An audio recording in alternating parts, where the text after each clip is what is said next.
Et bienvenue mes futurs leaders, oui le micro est lancé, nous pouvons démarrer cette nouvelle vidéo et ce très bon résumé de livre. La mise au point se fait bien, Contagieux ou Contagious en anglais. Moi j'ai lu le bouquin en français de Jonah Berger ou Berger si on le prononce typiquement à la française. Aujourd'hui c'est un nouveau résumé de livre, ça doit être peut-être le... on est à combien là? On est à combien? On doit être à 40, 50, 60 résumés de livres sur cette chaîne YouTube. Eh oui. C'est un concept que j'avais lancé il y a 6 ans et puis qui vous plaît, qui me plaît aussi vu le nombre de bouquins que j'ai pu lire de développement personnel. Et c'est vrai que j'en fais moins de résumés de livres parce que je vais lire des bouquins, je vais lire maintenant des romans, je lis moins de livres de développement personnel. Mais celui-ci, je souhaitais vous le résumé parce que à l'intérieur, vous avez des principes que vous pourrez réutiliser dans votre communication. La promesse du livre est simple, la méthode culte de l'influence sociale. Chacun de nous peut déclencher une idée qui fait des étincelles et qui se propage. En fait, l'auteur a créé une méthode en 6 étapes. Donc forcément, il y a 6 points sur cette vidéo. La méthode STEP avec 2 P et un S à la fin. Et ce sont en fait les 6 éléments de la viralité d'un message. Alors, pour contextualiser, la viralité d'un message, ça sert à quoi? Ça peut vous servir déjà à être plus viral si vous êtes sur les réseaux sociaux, mais également plus viral dans la vraie vie, par le bouche à oreille.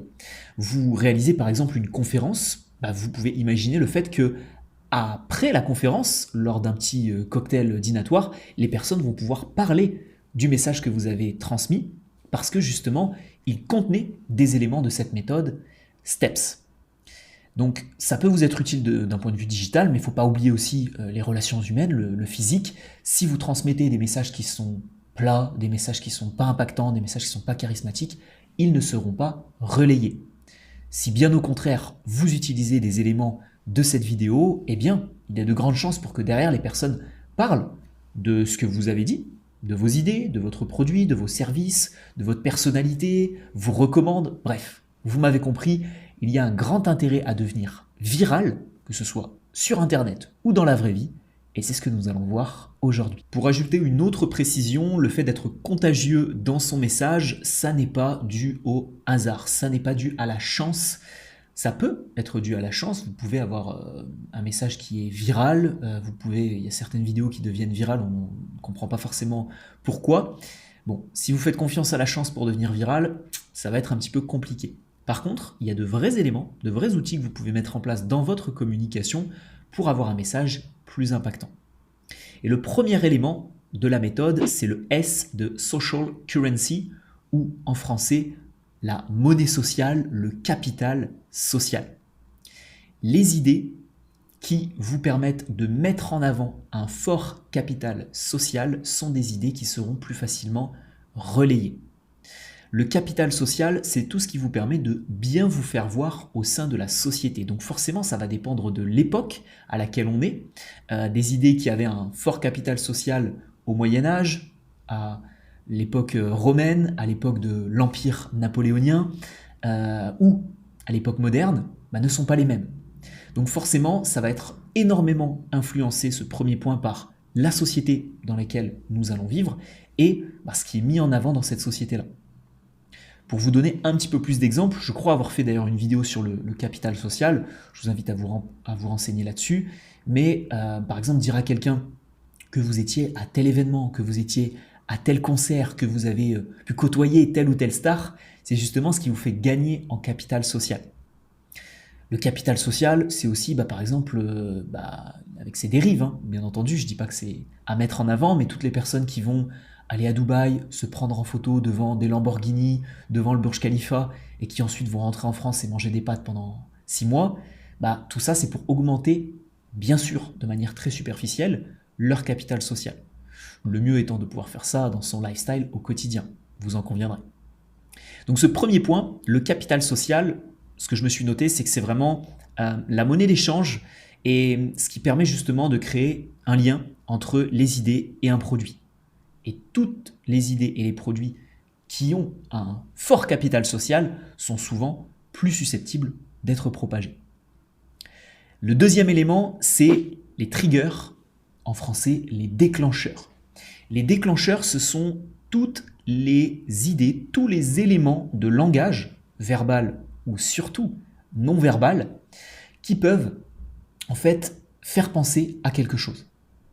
Si je vous susurre à l'oreille une petite mélodie,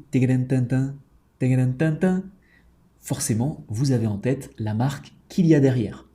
Si vous voyez par exemple dans le décor de cette vidéo des éléments, par exemple ici le nouveau tableau que je me suis acheté sur le mindset, ça va vous donner forcément peut-être une image de quelque chose. D'ailleurs le cheval qu'il y a là, moi ça me fait penser à quelque chose. Dites-moi en commentaire vous à quoi ça vous fait penser ça, mais quelqu'un qui a dans une série qui est sur Netflix, que j'ai regardé récemment, un tableau avec un cheval, mettez en commentaire de quelle série il s'agit, de quel personnage charismatique il s'agit. Moi je trouvais ça intéressant parce que vu que j'étais dans cette série-là, je me suis dit, c'est vrai que les chevaux, c'est assez sympa d'avoir un cheval dans son bureau. Donc moi c'est une pièce d'échec, mais j'ai acheté ça. Et forcément ça va créer un lien entre le personnage de la série et mon bureau, ma manière de bosser et mon environnement. Donc en fait tous ces petits éléments sont des déclencheurs. Si vous voulez un autre exemple que j'ai d'ailleurs découvert récemment sur Instagram, j'ai découvert le profil de quelqu'un qui s'habille uniquement et qui faisait énormément la promo de Ralph Lauren.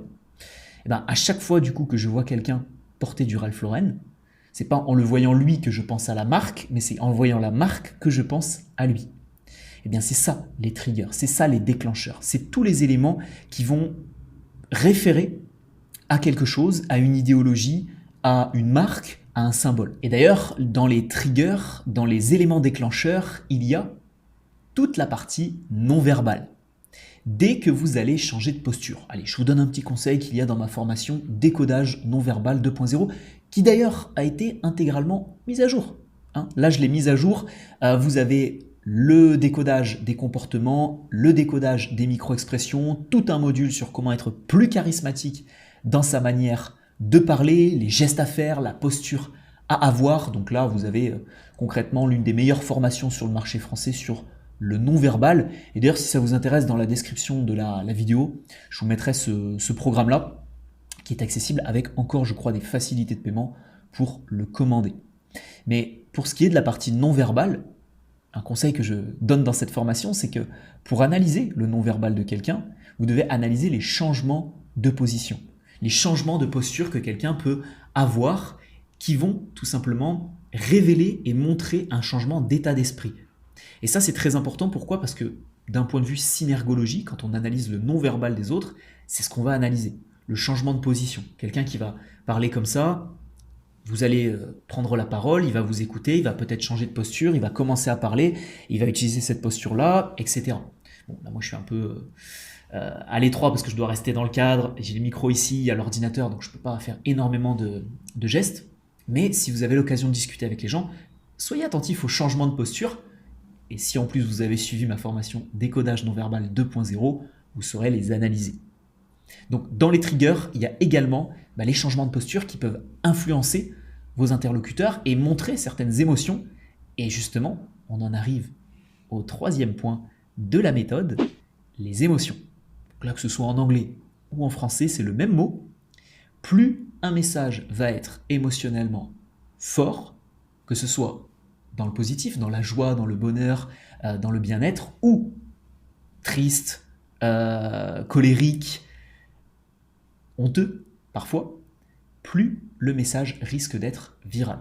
Et ça, vous le voyez très facilement sur les réseaux sociaux, toutes les vidéos qui ont énormément de vues, des millions, je dis bien des millions de likes, sont forcément des vidéos émotionnellement très très fortes. Vous prenez certaines chaînes YouTube, vous regardez le nombre de vues, vous classez par vues les vidéos. Alors pas les miennes, parce que moi dans mes vidéos, forcément c'est des conseils. Donc à moins que je fasse une vidéo, j'offre une Aston Martin à mon papa, j'offre un Porsche Macan à ma maman. Forcément, là ça risque peut-être de faire des vues, mais sinon, moi c'est du contenu pédagogique. Sinon vous prenez une chaîne YouTube, vous regardez les vidéos qui sont plus virales, et forcément ça va être des vidéos qui sont émotionnellement très très forte. Donc qu'est-ce que ça nous enseigne ? Ça nous enseigne que plus vous allez être en capacité de mettre de l'émotionnel dans vos paroles, dans votre discours, avec un large vocabulaire émotionnel, plus vous allez être capable d'être expressif dans le langage paraverbal, votre voix. Donc, en ayant une voix qui est synchronisée avec le message, une voix qui est triste, ou au contraire, une voix qui est beaucoup plus enjouée, une voix qui est beaucoup plus joyeuse, et de synchroniser ça aussi avec le visage, les micro-expressions et votre langage corporel. Si vous synchronisez les trois et que vous mettez un maximum d'émotionnel, vous avez beaucoup plus de chances d'être viral dans votre message. Alors le quatrième point est un petit peu spécifique parce que, à mon sens, vous ne pouvez pas directement jouer dessus. En fait, c'est le P de public qui stipule qu'en fait, plus votre message va être visible, plus il a de chances d'être viral. Ça signifie qu'en fait, on remarque que vous prenez par exemple une centaine de personnes à un événement, si vous en avez 98 qui vont avoir un certain comportement, les deux derniers qui vont rester, les 2 derniers pourcents, les 2 dernières personnes qui vont avoir un autre comportement, soit, sauf si elles ont un esprit de contradiction, mais il y a de grandes chances pour qu'elles aillent en fait dans le même sens, dans la même direction que les 98 autres pourcents. Donc si vous avez par exemple, vous êtes dans une salle, il y a quelqu'un qui pose, il y a un orateur qui pose une question, et vous n'avez personne qui lève la main, qui est d'accord avec ça, ou qui acquiesce les propos de l'orateur, même s'il y a une personne qui a envie de lever la main, à moins qu'elle ait un fort esprit de contradiction, une très forte confiance en elle et qu'elle ait envie un petit peu de se faire remarquer, elle ne lèvera pas la main. Donc en fait, l'auteur explique que concrètement, plus un message va être viral au démarrage avec les outils précédents, plus vous avez de chances que derrière, il soit également viral par cet aspect-là. Par contre, on peut faire un parallèle facile avec la présence, par exemple, de preuves sociales.